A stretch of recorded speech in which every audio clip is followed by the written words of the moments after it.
Yan yung bagong model ng car ni Elon Musk. Tapos para siyang Robocop.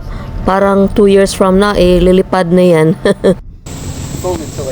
Yan, ang aming bahay na walang katapos-tapos. Linagyan ko siya ng stakes para yung landscaper namin na contractor will know kung saan yung dadaanan ng aming driveway. So yan, dyan. Tapos sa kabila dito, tapos i-wrap around yan papunta doon. And then papunta din doon. So, yeah. Guys, nakita nyo ba yung YouTube video sa mga rovers na pinadala doon sa Mars? Yan, yung backyard namin or front yard namin, parang nasa Mars, guys. Tingnan nyo. Parang ganun talaga yung hitsura niya. Tapos, ka-video-video ko dito, itong nangyari.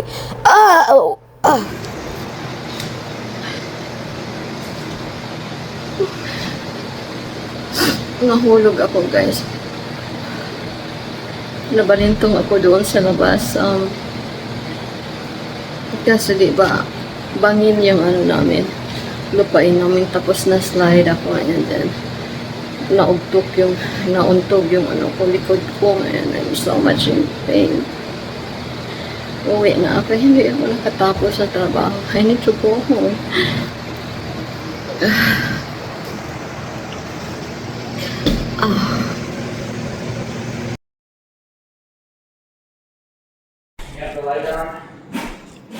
Yeah, you can. Yeah, I will switch it on. I will switch it on. Ito lang yung nila, iusog nila, i-move nila dito, and it would fix the problem. Ang sakit ng likod ko. I need to go home. Hi guys, good morning, afternoon, evening, midnight, and ano pa ba? My brain is not working right now kasi hindi pa ako feeling well. Ang sakit-sakit pa ng bruises ko kasi nahulog ako kahapon, na-slide ako sa labas. But anyway, nandito naman po kami sa aming renovation na kahit na may sakit guys, punta pa rin talaga kami dito. Ang hindi ko lang kaya talaga is yung napakainit. And surprise, surprise! Today guys, malamig ang panahon. So, wait.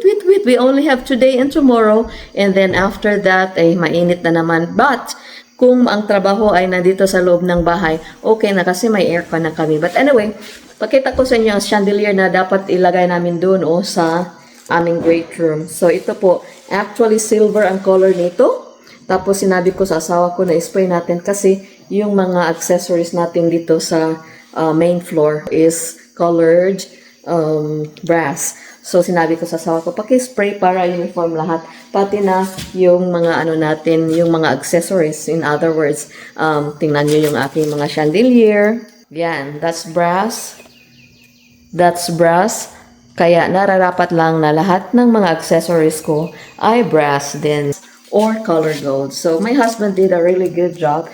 Tapos, ihahang yan dito. Tapos, pakita ko sa inyo yung isa sa mga bulbs na i-attach dito. Hold on. Tadang! So, yan. Transparent kaya. Pinalitan ko yung color gray ng aming pendant light dyan kasi transparent yung yung theme din ng mga bulbs ko. So, yan. And, almost kasing laki ng ulo ko. Mukha ko.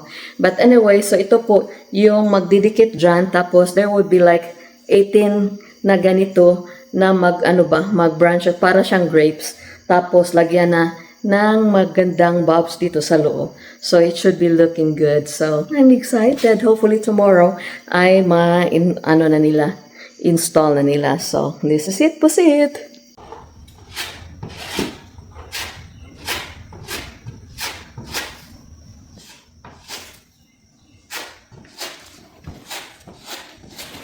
Hopefully, he can install the chandelier here tomorrow.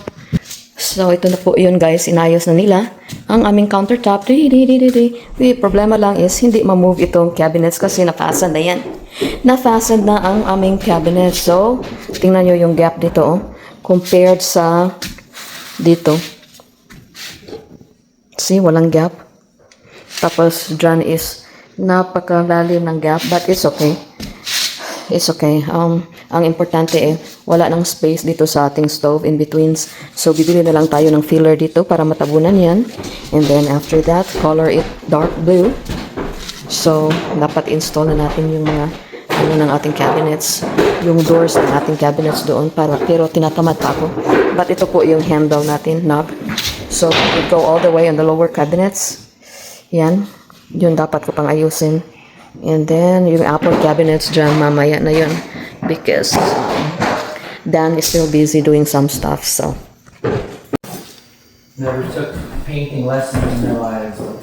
Oh, come on. Finished on the side. What? Hey, man. These look like garbage, man.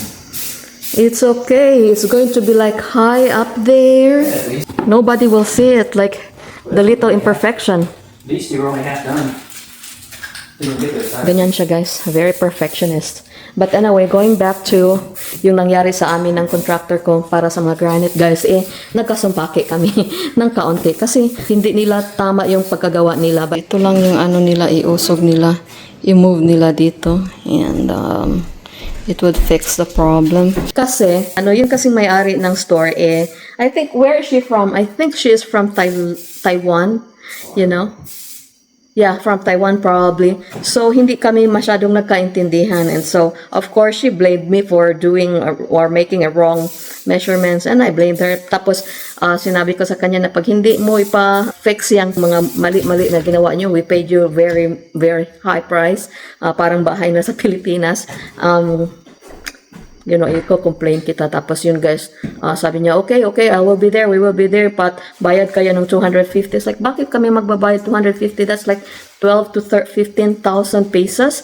Padala ko na lang yung pera na yan sa Pilipinas pang help ng family ko. Tapos sabi niya, kasi babalik kami doon. Siyempre, dapat babalik kayo kasi we paid you like 100, how much was this? 159, almost 160,000 pesos nitong countertop, tapos hindi kayo babalik, iusog nyo lang yung yung countertop. So, yun, parang nagalit ako sa kanya. But at the same time, nung nag-cool down na ako, nag-text ako sa kanya, humingi ako ng paumanin. Sabi ko, I did not mean na i-report kita doon sa general. Ang naka-okay lang dito sa Amerika is, pag may mga disagreement kayo, pwede mong i-report sa kung business, Better Bureau Business, report mo sila para lagyan sila ng negative na na review. Pwede mo ding i-report sa Attorney General. Pwede mo ring i-report sa Governor General at sa lahat ng mga general dito sa Amerika. So, nung sinabi ko sa kanya na i-report kita, sabi niya, okay, punta kami dyan, then, bayad ka lang ng 250. I said, I would not pay a dime. But then, naawa naman ako. So sabi ko, sige, magbabayad, bibigyan kita ng $100, but you have to come.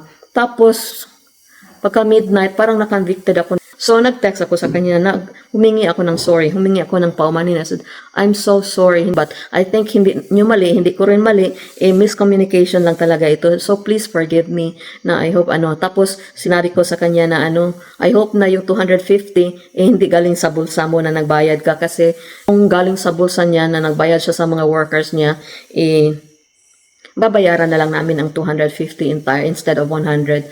Tapos okay naman siya. Tapos yun, naging friends na din kami. So, thank you Lord. Kasi as much as possible, kung hindi naman, hindi naman obvious na parang binubudol niya kami, it was just a misunderstanding. So, kahit na malaki yung pasta namin na pera para dito, I feel it in my heart na wala siyang balak na mangbudol sa amin. So, there's no need of making it like really a big deal. So, yun, natapos after one day. So, thank you Lord for that. And, at saka, humingi ako ng patawad. Kasi guys, kahit na wala kang mali, but alam mo rin na walang mali yung kabilang parte, pag hihingi ka ng tawad, hindi po yun sign of weakness.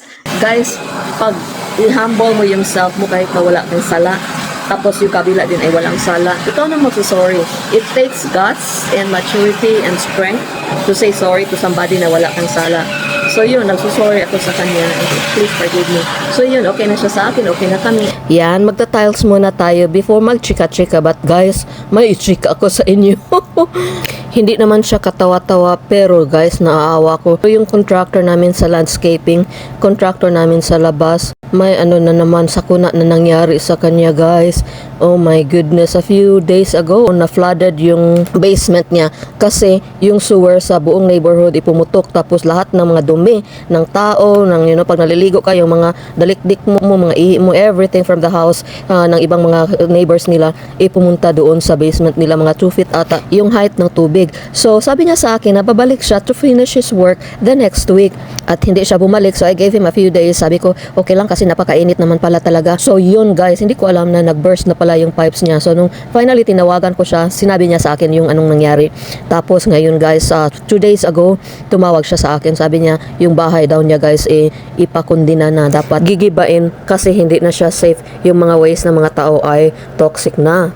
Alright, puputulin na natin ang ating glass tile. Naninervyos talaga ako nito guys. You know why? Kasi, ewan ko, magka-crack kasi siya Kaya, kailangan dahan-dahan talaga. At saka, parang hindi perfect yung pagka-cut niya kasi may mga ano.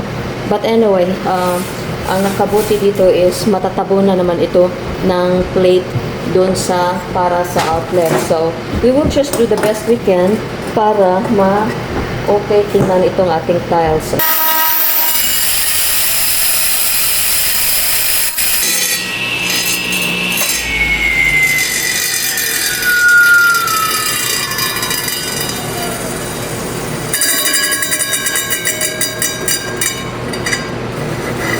Okay, at secret is hintayin natin na mag-stop itong blade natin kasi while it's running, and then tatanggalin natin yung tile natin, this one ay mabibiyak.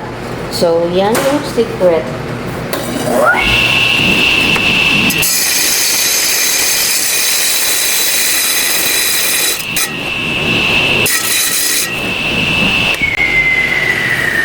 Okay, tingnan nyo, hindi perfect, diba? Tapos may mga ano dito. Ewan ko, but again, matatabo na naman yan ng plate doon sa ating outlet. So, okay na din.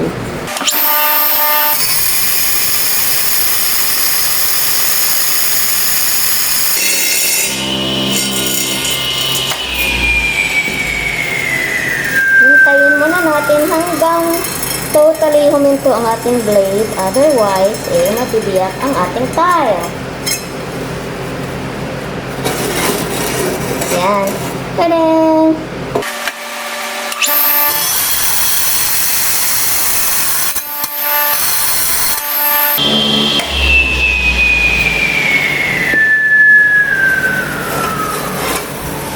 Parang kailangan pa itong putulin.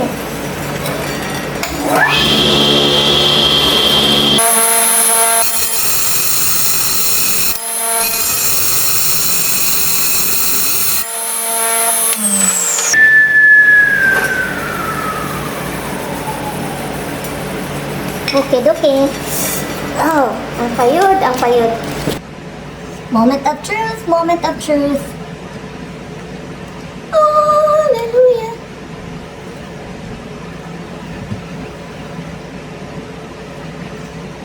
Kiduki. So, makakabera naman ito ng plate. Cover ng outlet ba? Guys, tulungan niyo ako mag-pray doon sa contractor namin doon sa outside ng bahay, sa landscaping. Yung binigyan ko yung anak niya ng gift. Naku guys, kawawa talaga. Kasi may disaster na naman sa pamilya niya. Oh my gosh. Like, hindi sa pamilya, but sa bahay niya. Okay, moment of truth. Ewan ko kung tama itong ginagawa. Oh well. Hallelujah.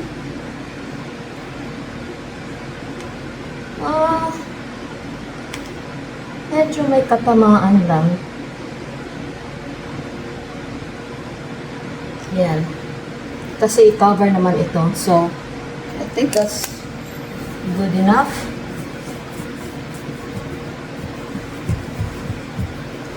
Atin lang itong i-cover. Lilinisin. Yan.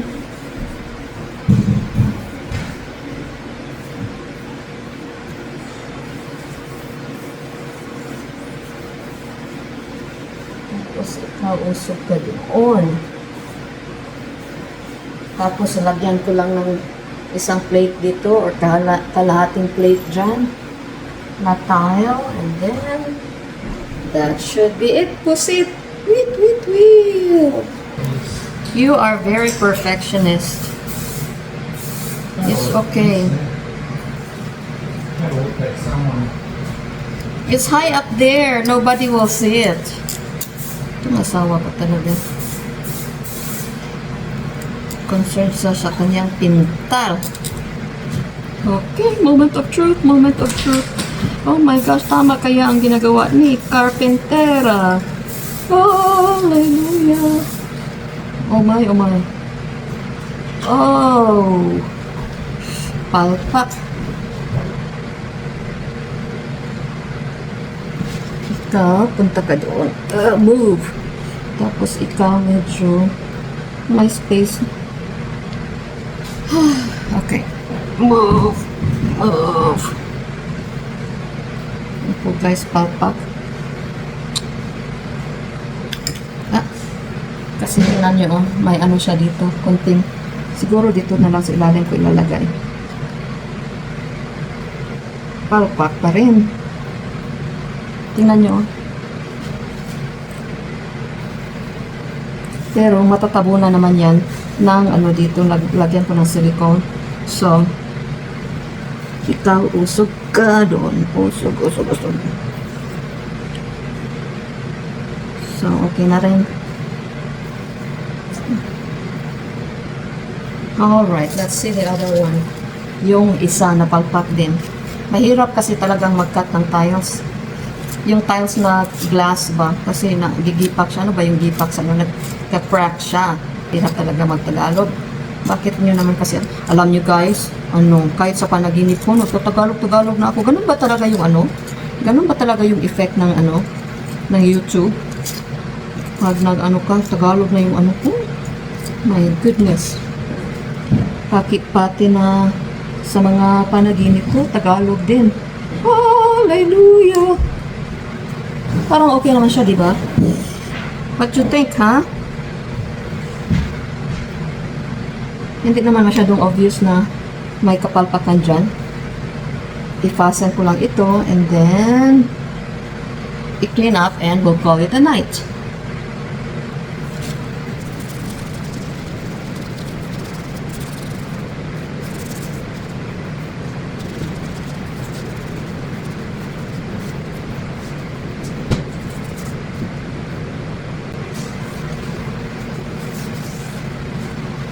Okie dokie. Last hooray, but tingnan nyo guys. Houston, we have a problem. Puputulin ko ito dito or iusog ko ito doon.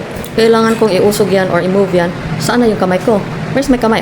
So, I need to move this area a little bit there so that yung isang tile o dalawang tile ay kasya dyan. And of course, anong nangyari dyan sa aking gunting? Bakit nagpa-starring ka dyan? Starring yan guys kasi ano, para mag-hold sa mga tiles na hindi bababa because of the gravity of the earth, not sun. Okay. So, yan na po siya. Malapit na. What's the trick? I put the tape. I let it come a little over from the corner, like 1/8 of an inch. So Oh, really? Part of the blue is on the ceiling, but you can't tell. It makes because otherwise, if you try to follow the corner, Yeah. it's really hard. Really? I don't know. I just started doing that 2 weeks ago. I really like the color here. Not too bad for $15 compared to 50 something or 65 something. Could be darker. Oh. That's mean. Perfectionist guy there. But he's like a magna cum laude for nothing, right? Show them in the front room. The color that's better. Show them. So do you want our bathroom to be white? Kind of. I might want, you know, I bought like a wallpaper. So I might use, yeah, I know I've shown this to them already. It looks like it's purple or periwinkle blue. But actually it's dark blue, right? Yes. It's like purplish blue, but it's really dark blue, navy blue. But didn't he do a good job? Didn't my husband do a good job? Except for the corner right there. Oh, come on, Corey. That corner and that corner. Ah, you're mean.